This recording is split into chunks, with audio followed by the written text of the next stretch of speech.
All right, Thompson to Clark. We got a lot of news to talk about on this Monday evening. Giants, they play the Rays for how many games? 3 games. So starting tonight? We got Ryan Walker, TBA.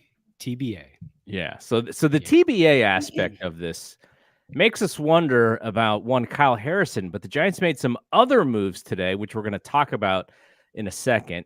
Pretty exciting moves, though I'm not sure I completely understand them. Maybe you can help me understand them. But I think the first thing we have to talk about is the doom and gloom aspect that nearly overtook us yesterday before the enjoyment aspect of Giants baseball won out in the end. And what I'm talking about is we were suffering through this series against the Rangers. It was like, oh gosh, Bochy's new team. They're beating us at our own game. And then Saturday wasn't even really all that competitive. And so we had Sunday, and we're like, hey, if we're going to win a game, Logan Webb on the bump, this is going to be the game. And, the offense was like, it's Webb. We can take a day off. Like, we don't really have to do anything. He's going to throw a shutout. And they score a half a run. They almost did it. And so we in the ninth, and I was kind of flipping back between the 49ers preseason game, which was a dreadful, dreadful TV viewing experience, and the Giants game. And so catching up to the Giants game, and you had texted to our chat something like JFC. And I was like, oh no, I'm like 2 minutes behind. I got to see what's going on. And so Logan Webb's got 2 outs. The first 2 outs are very easy. Top of the ninth, Giants up 1-0. And then Martinez hits what looked to be just a random base hit that somehow splits the gap, and he ends up on second base. Conforto and Luis Matos out there just kind of going like, oh, I thought he was going to get it. Yeah. And so now you've runner on second. You still have 2 outs. And it's like, is Gabe going to let Logan finish this game? And even Logan said, he's like, look, we have like the best closer in baseball. So that's not something that I'm going to be too bothered at. Though he's a competitor. He obviously wanted to finish. He had a very easy ninth. And so then our good friend, Ezekiel Duran, steps up to the plate. And Duvall has come in to save the game. And he hits a ball to Brandon Crawford's backhand. Now, I was kind of interested because I didn't see there was no, at least from the beat writers and such, I didn't really see any frustration in the way Crawford handled it. But when I watched it live, my thought was, oh, he didn't know that Duran was fast. Yeah. and it was, he kind of handled the play pretty casually. So what happens is he goes to his backhand. He doesn't even really put anything on the throw. Like, it was so casual. Like, I wonder if something's going on there. And so Duran easily beats it, but Martinez just keeps running on the play, and he's running right in front of Crawford. So that may have maybe distracted Crawford.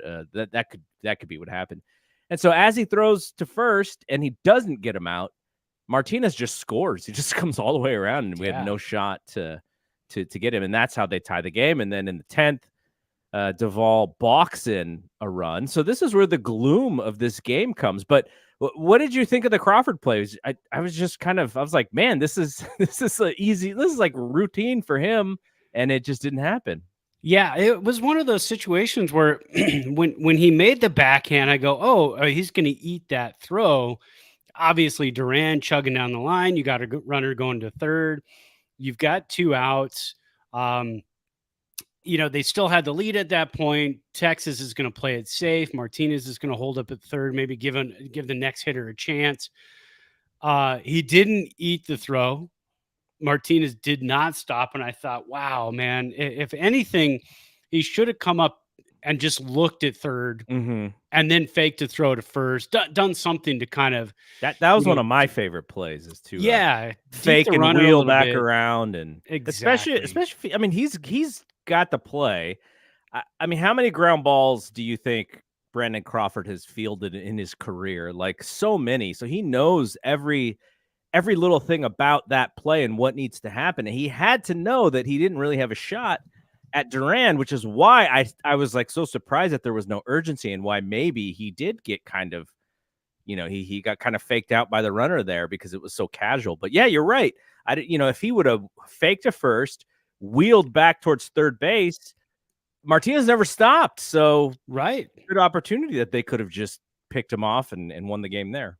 Yeah, yeah, and I mean, I hate to say it, but in all honesty, that was a 36-year-old Brandon Crawford play. Yeah. That's just what that was. I mean, 5-6 years ago, that play looks a little bit different.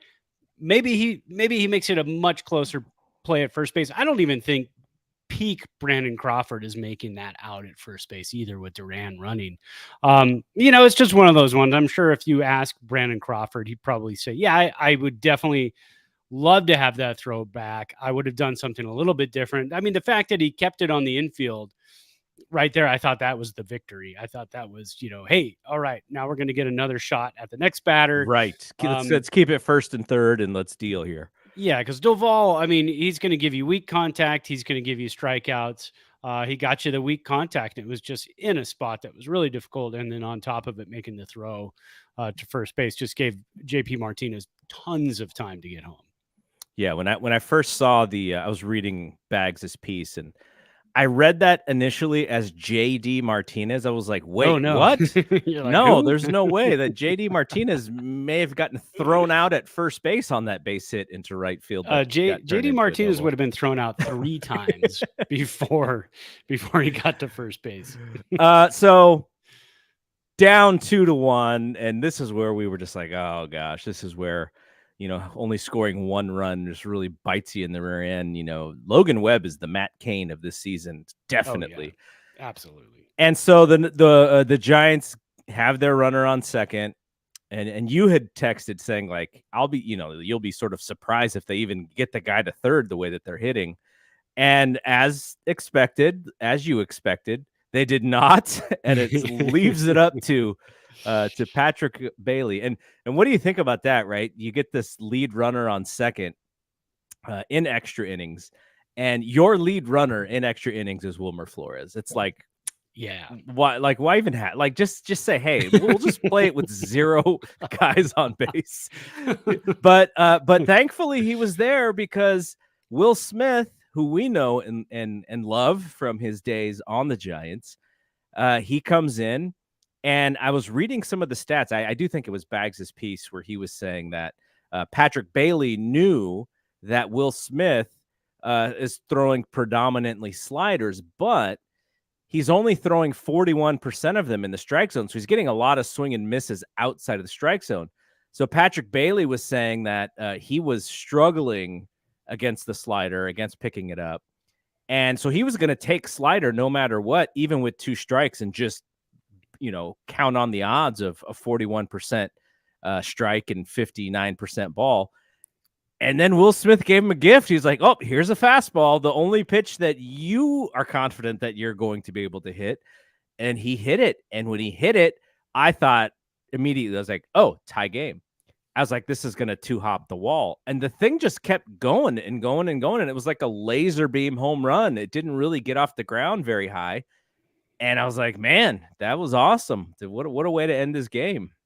Almost hit that ridiculous dog that sticks up in left field. It used to be the hump of, back when it was like Chevron or whatever. Yeah, the cars or whatever. Yeah, the cars. It used to be the hump of a car. Now it's like this big jutting almost square that's popping up for absolutely no reason other than to say, hey, this is fun and neat to look at. No, get it out of there, man.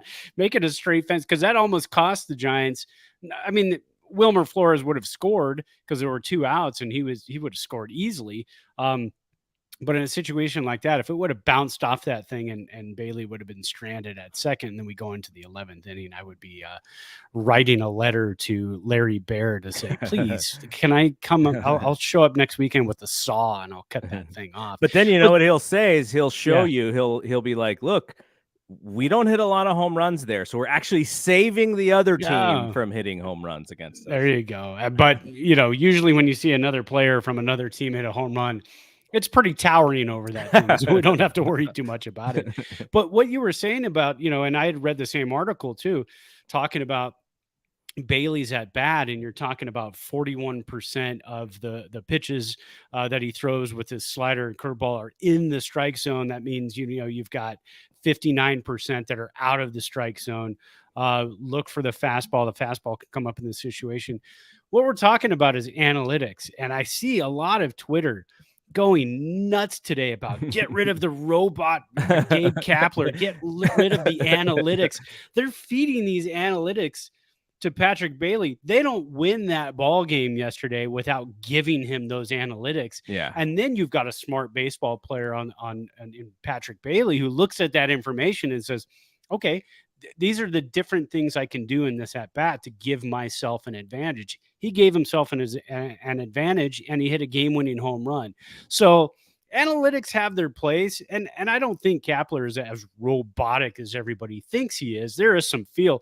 If he was robotic, I don't think Logan Webb would have even gone out for the ninth inning. Because you can probably look at stats. I'm sure you can look at stats that says when Camilo Doval starts a ninth inning with a lead versus comes into a ninth inning with a lead, he has a better chance of closing out that ball game. Fresh, nobody on base, does his thing. And I think in a situation like that, it was a feel situation for Kapler. We said, you know what, I'm going to run Logan Webb out there. I think he might be able to get this complete game shutout, get us a W on a Sunday. Tampa Bay comes in the next day. But no, it didn't quite work out. And then he said, I'm going to go to my best closer in the game, which I had no problem with that move whatsoever. I think the majority of Giants fans didn't have a problem with that move either. I knew as soon as he made the move, there were the select few that were going to, just who hate Kapler in general. Yeah. We're just going to piss and moan about it and say, look, this is a wrong move. Look what happened. This happened. Logan Webb was running out of gas, 107 pitches. That single he gave up had to be like 100 plus miles an hour off the bat. Yeah. He hung that change up. So, we were getting into like dangerous territory. So that's when you bring in an all-star closer who has struck out Julio Rodriguez in an all-star game. So, I mean, that's the guy you want in there in the mound. He can strike out any Texas Ranger batter in that lineup. Yeah. I felt super comfortable with that decision, and I would like to see him do it again if we ever came down to it. So thankfully they did pull that one out, because the week was, it was a little disappointing. I think, we see Anaheim and we go, okay, this is a team that, I would say that their fans probably think is a little bit disappointing, though they have the best player in baseball. And we kind of wanted to, the way that I saw it was like, we're going to showcase ourselves against Shohei here. For that game one, I was like, wow, they came back, and Bailey again, who was the man that night, after we had recorded. But then the next 2 days, they did not play very well. They kind of played the way that is frustrating, that we see. We're like, they just don't have enough or whatever. And so when Bochy came into town, I was a little worried. I was like, we got to get this Sunday game, because it would be so pathetic to get swept. And I think it would kind of reset how you felt about the team, because, the team is still in second in the wild card, 1.5 games behind the Phillies, and 1.5 games above whoever's right behind the Giants. I forgot who it was.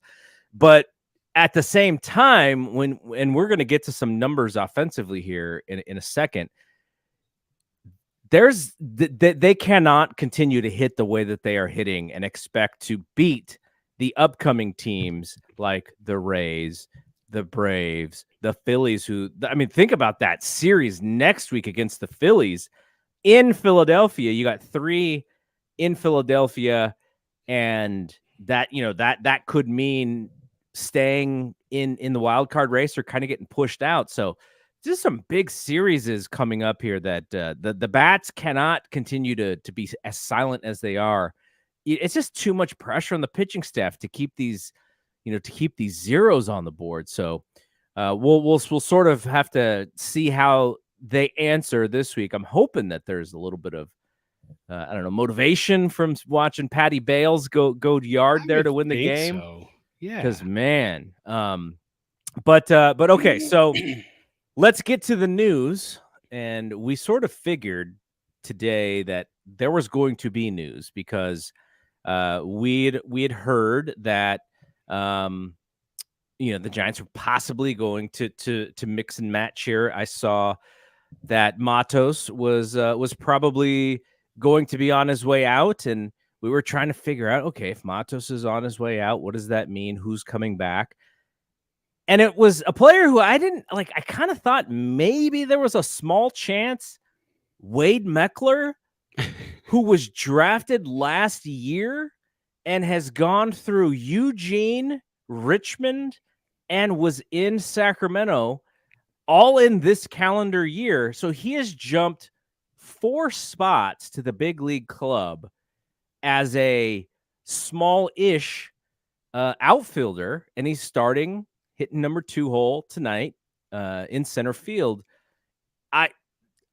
He is kind of just, I think, surprised the entire organization with how much that he's risen. He hasn't stopped hitting at every spot. He's just continued to hit. And I think his lowest batting average at a stop was late last year, hit like 289 in a handful of at bats, maybe in the rookie league or something. But every other stop, he's been hitting over 300. So Wade Meckler, you're kind of ball player to me. I feel like he's like right up your alley for what you like out of baseball players. I want more stolen bases out of him. That's the only thing. But yeah, he is a grinder. He's a guy who gets on base via the walk, via the hit. He's not going to be our home run savior. He's not going to pop up here and all of a sudden start mashing 20 home runs the rest of the way here. But he's going to he's going to be a guy who's going to give this lineup some life. He's batting second as we're speaking. Monday night's game, he'll be batting second. By the time you listen to this, he'll have his first 3 hits of his Major League Baseball career because he's getting 3 hits tonight. There you go. But so he's a guy, and then that way you can drop Tyro down to the 7 or 8 spot, which he is tonight. I think he's in the 8 spot, and kind of turn that lineup over a little bit. It's not so much the bottom of the lineup has been struggling. Usually when you look at a team and you go, oh, you can score some runs, but your 7, 8, 9, your 6, 7, 8, 9 guys are really struggling. And then that way, when you get back to the top of the lineup, you got a table set again. It's kind of been all over the place for the Giants. And so here you can bring Tyro down to the 8 spot. You could do a little bit of a lineup flip. Tyro's been hot. So if you can get some guys on in front of him, you can get a guy like Tyro to now come up with a big base hit. So you go Lamont Wade Jr., then you go Meckler. That's a pretty nice 1-2. And again, I say if Wade Meckler translates to the bigs, there's no proof he's not going to at this point. When you look at what he did last year, starting in the rookie league with the Giants, 289 in 38 at-bats. Then they brought him up to San Jose, 41 at-bats. He hit 439. And then he started this year in Eugene, 79 at-bats, 456. And then in Richmond, 149 at-bats. That's his longest stay out of any stop along the way. 336 batting average. And then in Sacramento, only 10 games, 25 plate appearances, 400. So, I mean, I'm not exactly sure. I haven't examined this guy a whole lot because I honestly didn't think we were going to see him this year. Like you said earlier, it was kind of one of those things where you're going, I mean, yeah, that'd be cool. Think about who we were talking about last year. We were talking about Vaughn Brown and Grant McCray, and this dude jumped over both of those guys. And look, he's college, so he played in college, so he's 23. It's not like he's jumping up from 19 or whatever. Exactly. He's a little seasoned, but still, just the fact that he was not as much on the radar as even those two guys were, but now he's leapt over those guys and so here's one thing for folks watching on video. This will probably be pretty fun. Maybe not as much on radio, but I think the mustache the mustache is a big part of it. Like there's got to be some power in the mustache. There's got to be some, I don't know, is it hits in the mustache? Whatever it is, like that is a daring mustache there. Like you got to have confidence in yourself to rock that mustache. Yeah, I know Jeff Kent's not dead, but I think Wade Meckler might be Jeff Kent reincarnated in the baseball sense. Right. Because looking in his face, you go, well, that's Jeff Kent, but he's not going to hit 30 home runs. He's not going to hit 25 home runs. Man, that's a doozy. That is a grade A gigantic caterpillar. Yeah, is what's going on there. That mixed with the Richmond Flying Squirrels hat. So he's got a squirrel on the upper lip. He's got a squirrel on the hat. There's a lot going on there, man. The Eugene Bigfoot and then the mustache. I mean, it translates. It works well. Absolutely. All right. So what else did the Giants do? Now, unfortunately, the flip side is that someone who we had a lot of high hopes for, Luis Matos, is going back down. So he's going to get more at bats. Right. You know, I think the thing is they put a lot of responsibility on him to play center field, and you could tell that there were things that he was like not intuitive with what you'd expect out of a big league center fielder. Like there were moments where he's thrown to the wrong base. He's casually going after a ball, and runners are taking advantage of that. So hopefully those are some things that they can get figured out. If they really see him as a center fielder rather than a left fielder. Marco Luciano is another one. It looked like they were going to get him some reps at second base, but then he's got the hamstring issue. It kind of sucks that, this is now 2 years in a row that he's had some injuries that has affected his ability to stay on the field. So those are two guys that, we would love to see back, but unfortunately they are not with the team right now. And, hopefully they'll be on their way back at some point soon.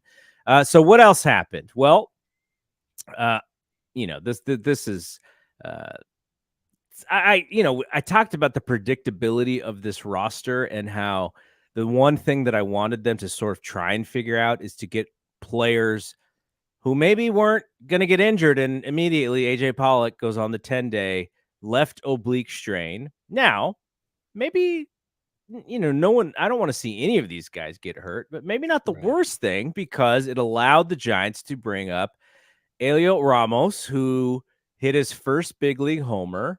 He hit a blast off the right field wall yesterday that showed some progress, or gave us some hope, but they could not score him, unfortunately. He's somebody that we've talked about a lot this year, is hopefully getting another chance. And I don't know if he's fixed all of the problems that he had from last year and why he was so bad last year, but he looks good up there. The swing looks consistent. He's strong as all hell. He's hitting the baseball hard. What do you think about Elio coming up? He's a guy we've talked about for a couple of years now. We've wanted him to come up and be successful.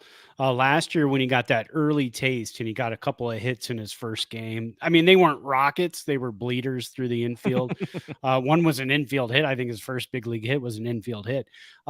So to see that power this weekend, oh man, in only 9 at bats since he came up, he's got 3 hits, 2 doubles, and a home run. That's exactly what the Giants are lacking. They definitely lack power when it comes to their youth in the organization. So to see that translate to the bigs, and we always knew he had a power bat, and we know he's got a great glove and he's a good fielder. It's one of those things that it just kind of makes you proud as a Giants fan, almost like, hey, we're proud dads, because we saw this guy that we've been wanting to be so successful for years, kind of dropped out of our top 10 when it came to prospects, was kind of middling around there in the 10, 11 spot. So to see him pop back in there and be the dude this weekend. And again, it's frustrating because you're like, Elio, that double to lead off the inning, it was beautiful, but I hate to say, with this offense, man, we're going to have to leave you out there. We're not going to let you score. That's the frustrating part to watch. But string those together. and get Wade Meckler in there and start stringing some hits together, and this team can start to be that team again. But it's the key hits. This is going to be a early 2010s type of Giants team going the rest of the season. You got to have those key hits. You got to have a big hit. You got to play defense, and you got to pitch. And that's what the Giants were doing most of the season, leading up till about 2 months ago when things started to kind of fall apart offensively. The pitching never changed. The defense has always been there. You get a couple games here or there where the defense just looks like garbage, but that's going to happen. That's the odds of a season, 162 game season. So if they can start to kind of almost wade their way through this tough stretch, stay around 500 during this tough stretch, come out of it on the other end, and then start to pick up wins. Guys like Elliot Ramos, that's going to be your boost. Wade Meckler, that's going to be your boost. Kyle Harrison, eventually pop him into a TBA spot, give him a start or two to get him through 3 or 4 innings, or have him, be the guy who comes in after the opener. That would be good too. I'm sure Kyle Harrison wouldn't have a problem with that. But speaking of wading through that and everything, a friend of the show, Jeff Young, who's been on our show before, at Baseball Jeff 1 on Twitter, or X, whatever you want to call it. He said that, assuming that 88 wins leads to a playoff spot in the National League, the Giants would need to go 25-19 in the final 44 games of the year to reach that mark. What do you think of that? I think it's doable. This stretch, though, has got to be a 500 stretch. If they dip below that, then all of a sudden they've got to play phenomenal, like 600 baseball coming out the other end to get to that mark. Well, the scariest team in baseball is to me the Atlanta Braves, and they got to go into Atlanta this weekend for 3. You can't get swept in that series. No, you just can't. You got to win 1. And which means that if we are only counting on them winning 1, they got to take 2 from the Rays at home this week to stay even for those 6 games. And then next week, it's sort of the same thing. You go into Philly, and let's say you win 1 in Philly. Well, then the Braves come in. Then you got to take 2 out of 3 from the Braves just to stay, what you were saying, at 500. So it's really, being able to hold serve, to use a tennis term, in some of these series where you are at home. And that, the age-old adage, win 2 out of 3 at home and you can split on the road, and that's like a really successful baseball team. We're happy with you going 1 and 2 on the road and going 2 out of 3 at home, because that means we're holding serve essentially. So that's the way that I look at it, and that's why I think winning yesterday's game was so important, because imagine just the feeling of being swept by the Bruce Bochy led Texas Rangers heading into this series against Tampa. All right. What are some of the other moves? So Joe, I don't even know if I'm pronouncing this right. The only reason that I even know who this player is because of our favorite game, Out of the Park Baseball. Johan Camargo was recently picked up by the Giants. And when I say recently, I'm talking about like a few days ago, from what I understand. He was assigned to the team 2 days ago, assigned to the Giants 2 days ago. And he came up today for Mark Mathias, the great Mark Mathias, who I think he took it on the chin a little bit this week from Giants fans, because he came up a couple times with runners on. He could have been the Connor Gillespie sort of beloved, guy who gets a big hit when you don't expect him to. But instead, it was not Connor Gillespie, and he did not come through in some big moments. And so, unfortunately, he goes back down for Johan. And Johan has had some big league success, but it all happened, 4 years ago or whatever, 5 years ago. And now he is 29 years old, and he's been on a few different teams now. He's a middle infielder. He plays third, I think, is his best position, but he can also play a little bit of short, a little bit of second. So he's kind of the plug and play that they like to have with someone who can play multiple positions. But I don't know what kind of game changer he could possibly be. He's probably just someone who's going to kind of hang out for a little while before they need a spot, and then he's probably going back down again. But very, very interesting name. Not one that I had on my had on my card here. And then, like we said, Matos and Matthias go back down. And the person who's the odd man out is Luis Gonzalez, who had this back injury, and now they DFA'd him. So he was the 41st guy on a 40-man roster. So they had to DFA him in order to make room for one of the two guys who they added to the team today. De Sclafani went from the 15-day to the 60 days. So I guess he's done. I don't think we're going to see any more of him this year. Yeah, it's quite possible. And I think he's got 1 year left on his deal, right? Sclafani next year.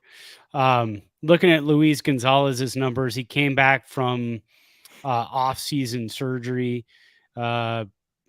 Was just hitting 231 and 52 at bats in AAA. I mean, there's a chance he slides through waivers, and then ends up kind of assigned back to the team, not on the 40-man roster, which is always a possibility. He's 27 years old, lefty outfield bat. Some team might try to take a chance on him. Some of the younger teams might try to take a chance on him. The thing about Camargo that I like, and I think it's Johan Camargo. And I think I know that because I've had him on my fantasy team in the past.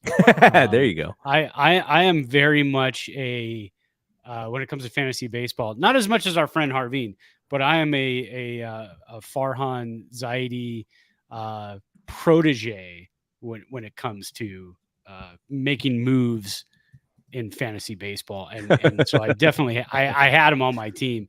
So he's a little bit of an upgrade, a little bit more experience at the major league level.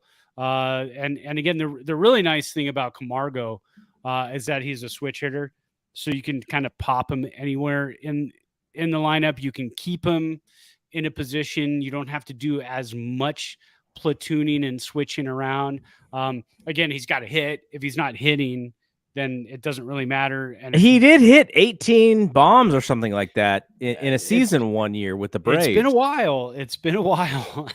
And since then, he's just kind of tailed off every year. Yeah. Hasn't played in the majors since, what was it?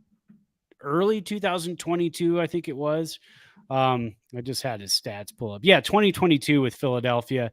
He hit 237, 37 strikeouts and 152 at bats. He did have 3 home runs. He's got a little bit of pop, but I think, he's definitely a little bit of an upgrade in the situation where you're looking for another infielder that you can plug around the infield without having to bring up Casey Schmidt, who's got it. Casey Schmidt's got to get at bats. That's the whole thing. If you're going to refine who you are as a hitter and you got to get out of the chase and bring your chase rate down, you have to see pitches. And Casey Schmidt sitting on the bench every other day, every third day, is not going to help him develop. So he needs to stay down there. So that's why you go out and get a guy like Camargo, when he hits the waiver wire, because you can bring him up and he's got that experience, and you can let your other guys still kind of work out their kinks down in the minors. So I like the move. I mean, he was only picked up a couple days ago,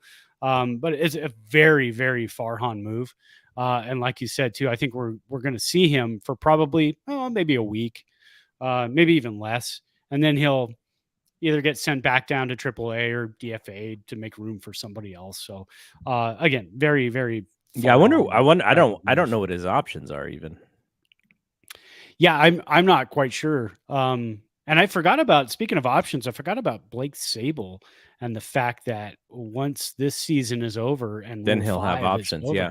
then he'll have a bunch of options for the Yeah. Giants, which will be fantastic. I mean, he's not hurting anything by being on the roster, and he's still playing a fairly decent. He's playing left field tonight, right? So, as a matter of fact, I don't mind seeing him in the outfield. I like him at DH better. He is overmatched against lefties quite often, but I do like seeing him in left field. I think he's kind of one of those guys who's just athletic and he's fun to watch. So having him around for the next few years is going to be pretty awesome. I got off on a tangent there about Sable, but I really like the guy. It's No, I mean he is my favorites. He is a big part of what they're doing, because if they had just decided like, gosh, this guy, he's not the same value that maybe we thought, they would have sent him back, right? But they're like, nope, like we really believe in this guy, so we're gonna, it makes it a little bit harder to make the roster adjustments that they do because they can't do anything to him. Right. But to them so far, it's worth it. So that's it shows that this year so far has not caused them to change their mind. Yeah, exactly. Yeah. Okay, so you mentioned this, and we'll talk about this just for a few minutes. But if they do bring up Kyle Harrison, what kind of magic are they going to do with this 40-man? Because I was looking at it, and thankfully this is not my job, because I would have a headache right now. But they did the DeSclafani move already, so you can't do that. You've already opened up a spot by putting him on the 60-man. You also have to bring back Brebbia sometime soon. And I'm just looking at, the staff, like there's not, unless, we can maybe talk about Alex Wood, who seemed to be very unhappy on Saturday for throwing maybe more innings than he had wanted to throw. He made some pretty public comments that sort of, at least to me, made it seem like he is not very happy with the team in the front office for not being traded. Exactly. But yeah, I'm just looking at like these guys, like what is the, what's the dance here? Who can, who can bounce back, and who's got options? I mean, it could be something like Camargo, like you said, but man, why would you bring him up just for a couple days? I mean, maybe they feel like they need a backup infielder for this week or something, but it's kind of crazy because the other one is Yastrzemski, right? Because he has had these hamstring issues, and it sounds like they expected him back maybe as early as this series, but he's still struggling with it. So maybe it's next week.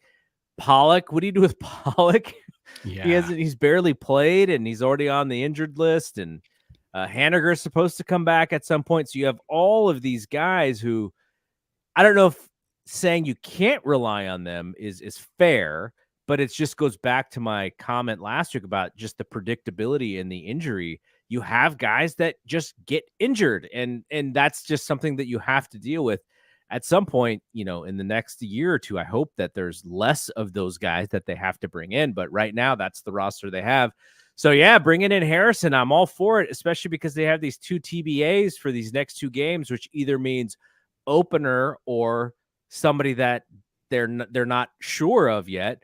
But man, I just don't see, unless somebody just gets magically injured, I don't see where the spot is for him. Well, I mean, yeah, it's going to be tough when you're looking at the 40-man. I mean, you're looking at a guy like Matthias. If they don't have the faith in him, and again, he was a throw-in in the deal with Pollock. They really didn't cost us anything. So he's a guy that's kind of bounced around. So you could. Did we send anybody as the player to be named later yet? No, not yet. And it was either going to be cash or player to be named later, and there still is no decision yet. I guess the Mariners were like, nope, we'd rather take cash over Luis Gonzales. Yeah, exactly. Yeah. They said, no, that's you go ahead and keep him, pass him through. But and there's other guys really, like you said too, if Yaz isn't going to come back, if he's really struggling with this situation, which I know the Giants are going to want him back because they're going to want him back for the playoff push. Yeah, absolutely. But so you don't want to put him on the 60-day because I don't even think he's gotten to not even 15 days yet on the Yeah. IL. So then you're looking at another 45 days on top of it. You're not going to get him back. And in order to bring up Kyle Harrison, you really kind of have to do it before September 1st because of the postseason rules. Yeah. So if you want Kyle Harrison to pitch in the postseason, he needs to be on the 40-man or the 60-day IL, either one of the two, by I think it's 11:59 p.m. on August 31st. So we're kind of winding down here. Got about 17 days left to decide when is he going to come up. But yeah, like you said, I mean, there's things that have to be done. Alex Wood, he's in the last year of his deal. Do you just eat that money? I mean, he's a valuable guy, but if he's going to be grumpy in the clubhouse, that's kind of, the Giants don't want that. He's going to voice his displeasure. If he gets, if let's say he comes in after Ryan Walker tonight at Monday night's game against Tampa Bay and stinks it up, do you now start to say, well, he's stinking it up, he's got a bad attitude, he's our unrestricted free agent after this season, we want to bring up Kyle Harrison, here's what we're going to do, we're going to go ahead and make this move. When Keaton Wynn was healthy, you kind of had a little bit more play there, but with Keaton Wynn being injured, you don't have that play as much. So it's going to be tight, but that it just happens. Guys get injured, things happen. Yeah. Sean Manaea, Ross Stripling, those guys are now pitching fantastic baseball. So we might see one of those guys tonight after the opener, or tomorrow in the TBA slot, or Stripling got a start the other night. We could see Manaea get a start. We could have them split a game. There's so many possibilities, but you're starting to kind of run these guys into the ground a little bit, and we're getting into middle of August. So getting Kyle Harrison up, I think, is going to be kind of very important in the next couple of weeks here. All right, before we get to our player of the week, I just wanted to play a little bit of a game with you, which kind of accentuates my point about the struggling offense here. I'm going to give you the last 10 games of statistics, offensive statistics, for 3 players. You got to tell me, is this player J.D. Davis? Is this player Michael Conforto? Or is this player Jock Peterson? Okay. So we'll go with the first one. And this includes Sunday's game, right? This includes, yesterday's game. Okay. All right. So this particular player, in his last 10 games, has 40 plate appearances, 37 ABs, 4 runs, 5 hits, 1 double, 1 jack, 4 ribs, 2 walks, 15 strikeouts, hitting a robust 135 with a 180 on base and a 243 slugging. Which one is this? Me? Is that me? I mean, that's what I would hit. Holy moly. Wilmer Flores was scratched for tonight. He's got an ear illness. Oh, so gosh. He must have has an ear infection. That's actually not a predictable injury for an old roster. I've never heard of ear infection. Exactly. So Camargo is now going to be at third base. So what is he? 7 years old? Who gets an ear infection as an adult? Yeah. I mean, last time I had one, it was many years ago. Well, that was probably a little mean of me. For karmic reasons, I take it back. I don't want to all of a sudden get an earache. Yeah, you're gonna give me a text tomorrow. Go, hey, my ear's bugging me, man. What do I do? I mean, don't talk about somebody else's ear. All right, so who do you think it is out of those 3? All right, so it was J.D. Davis, Jock Peterson, or Conforto. Well, I know it's not Conforto because I think he's got a couple of bombs in the last 10 days. I don't remember Jock Peterson hitting a home run since 2012. So it's been quite a while. JD Davis. It's definitely Jock Peterson or JD Davis, but God, it could be either one of those guys. I'm going to go with, I think JD Davis has a home run in the last 10 games. I'm going to go with JD. Yes, you are right. All right. Good job there. Hey. All right, so now you just got to pick between 2 players for these next 2. Okay.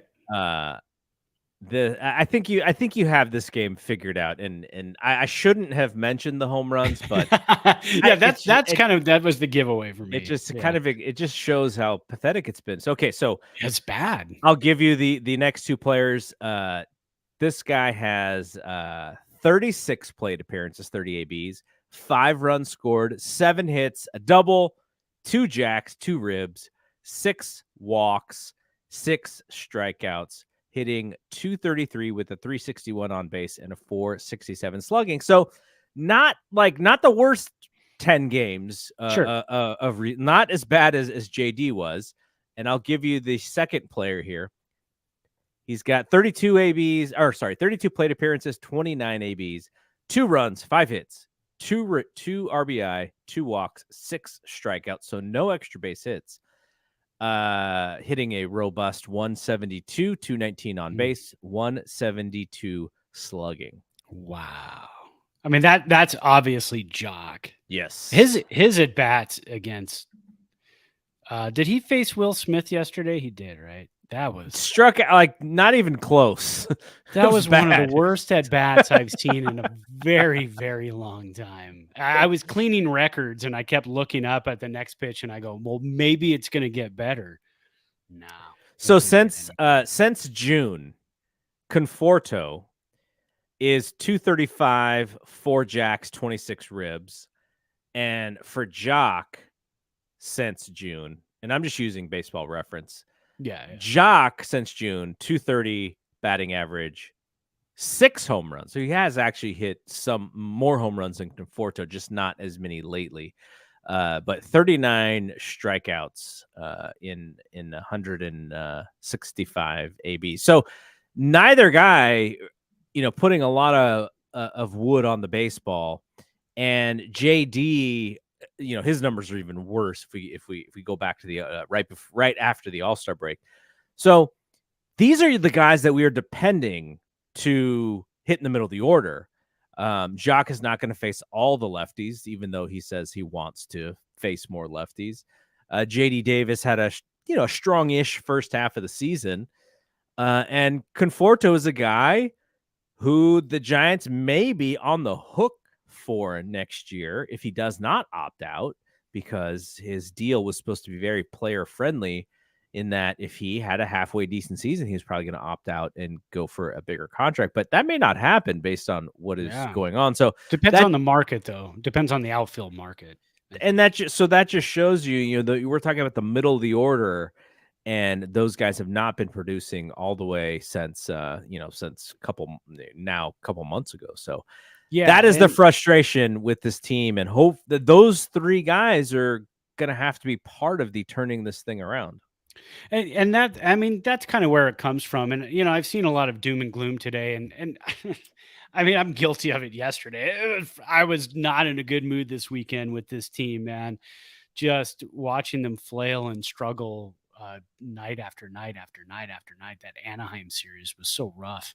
But to have guys like that who do have power potential, and by the way, Mitch Haniger's going to start rehab assignment fairly soon here, so that's going to be another outfield bat that we have to throw into the mix as well, who has power potential. So you've got JD Davis, you've got Jock, you've got Haniger, you've got Conforto, you've got this power potential, but the potential is just not showing this season. And we knew that going into it. It was kind of like a take a chance. Here's a 1 year with a 1 year opt out, or 2 year with a 1 year opt out. And those are good deals. And Jock Peterson's off the books after this season. That's a tough one. For Jock, the Giants took the qualifying offer on him, and so he was paid like $20 million or whatever that number was.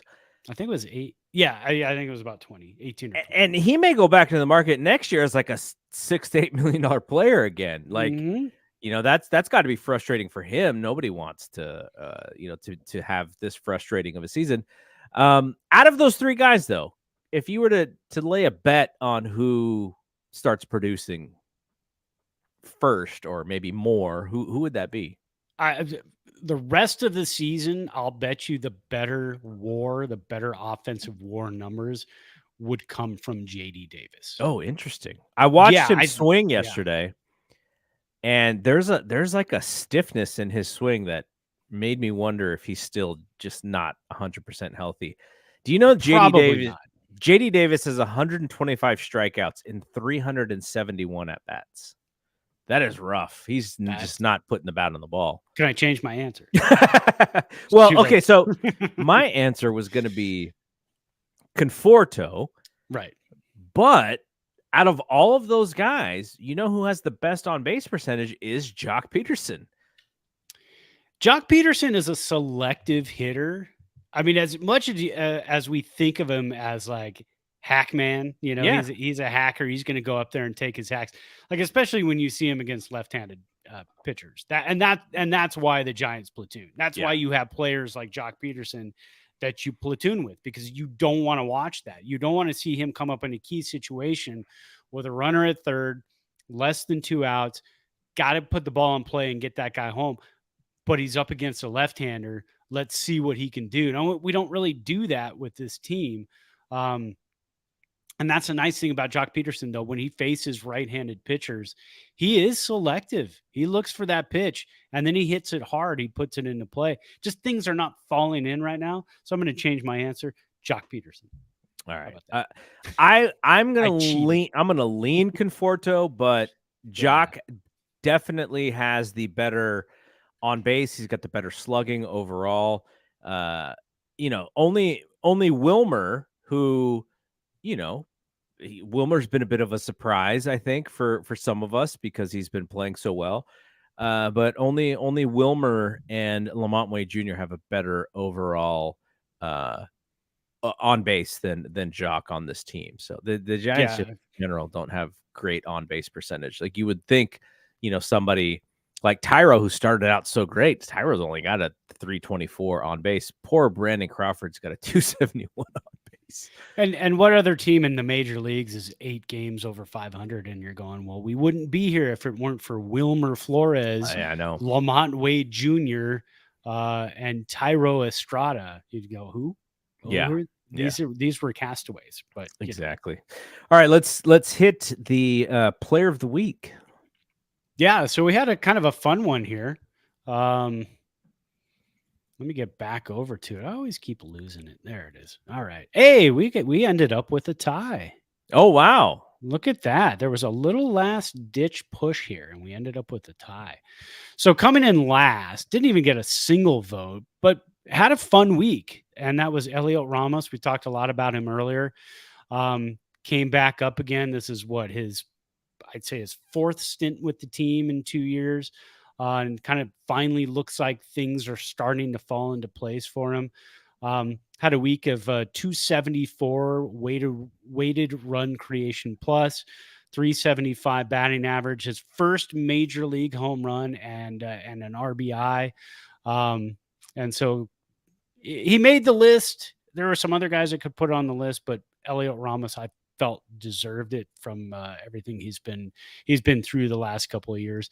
Then tying for the number 1 spot, Logan Webb and Patrick Bailey, the battery of Webb and Bailey. Logan Webb, 14 1/3 innings pitched over this last week, 2 earned runs, 1 walk, 12 strikeouts, 13 hits, 62.8% ground ball percentage. That's above his average. And then Patrick Bailey, a 199 weighted run creation plus, 389 average, 1 home run, 3 runs, 6 RBIs. He's really been turning it on too with the walks. I think he had like an 18 point something walk rate percentage this week. So he's really seeing the ball.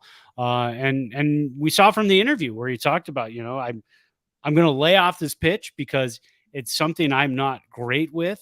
It's not a ball I wanted to put into play, and he misses the strike zone more than 50% of the time with it. So I'm going to lay off and I'm going to look for fastball. Boom, wins the game.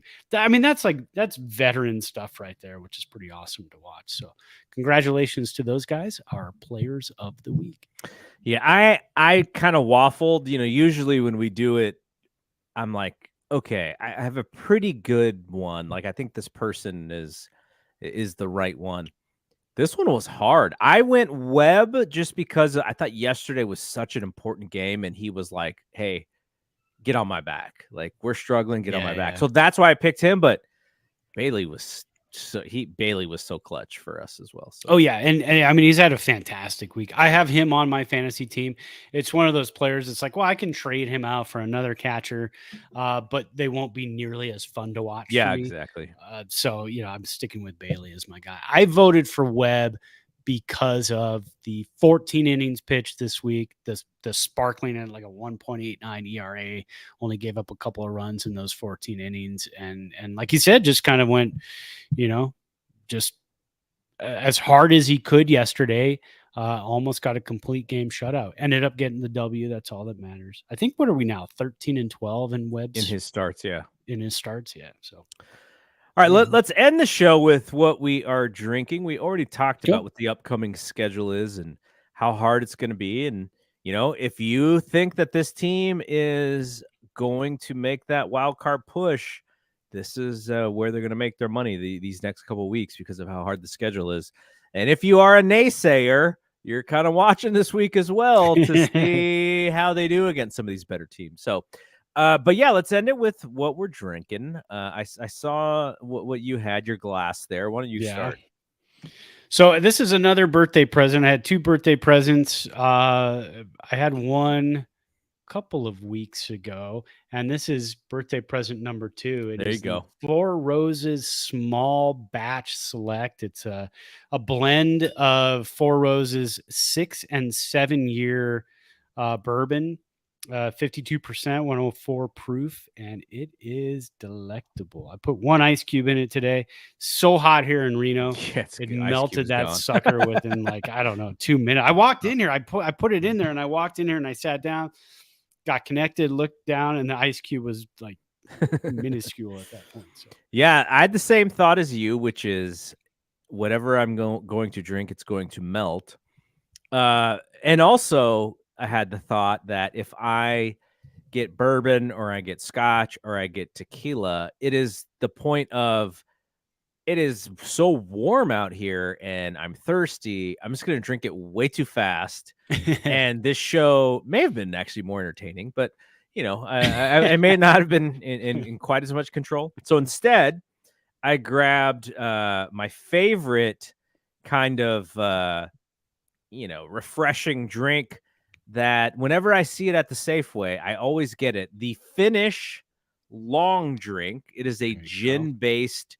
I guess I wouldn't even call it a seltzer because it is not seltzery. It's not bubbly. It's just a straight kind of a water and gin and citrus or whatever.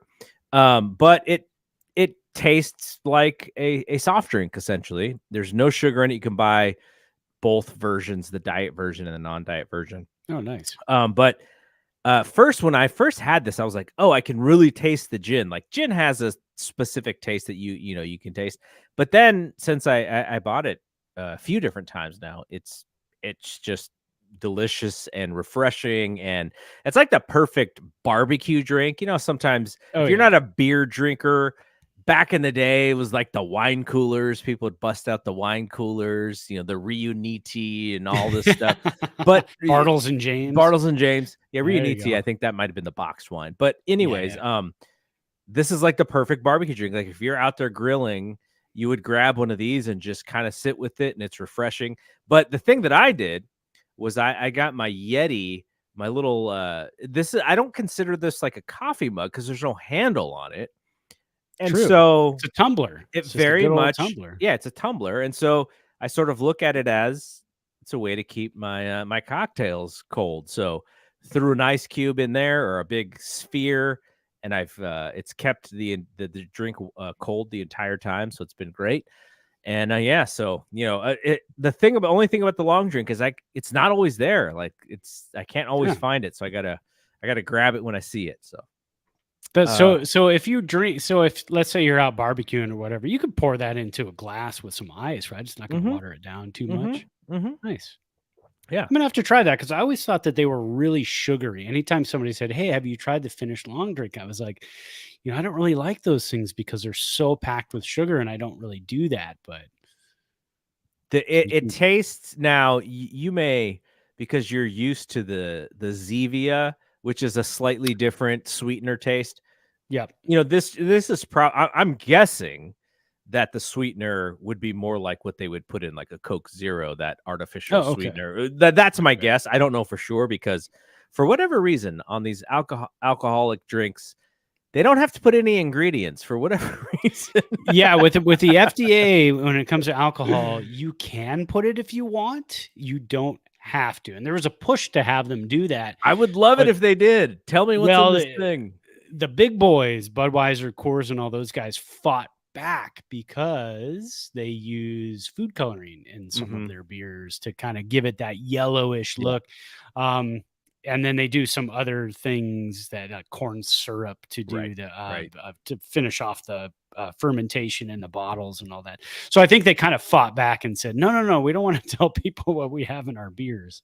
Yeah, the only thing that it tells me is 1 serving per container and 12 fluid ounces. It actually does give me the calories of 99 Oh, okay. calories, 0 carbs, 0 fat, 0 protein. How does that how can that be? I don't know. So what I don't know how it has calories and no carbs and no Yeah, fat and no exactly. protein. Yeah. So I don't know. That's what I'm saying is like I would look, I'll still buy it. You can tell me what's in it. I'm not going to be Yeah. like, "Oh gosh, this is terrible now." Like it's, we drink sometimes drink diet soda. Diet soda is probably terrible for us, but Oh, for sure. But yeah, moderation. yeah, So yeah, totally.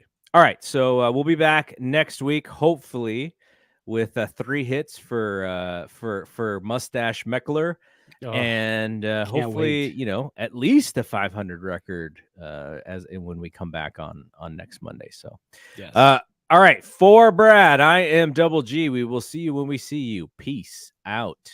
Peace.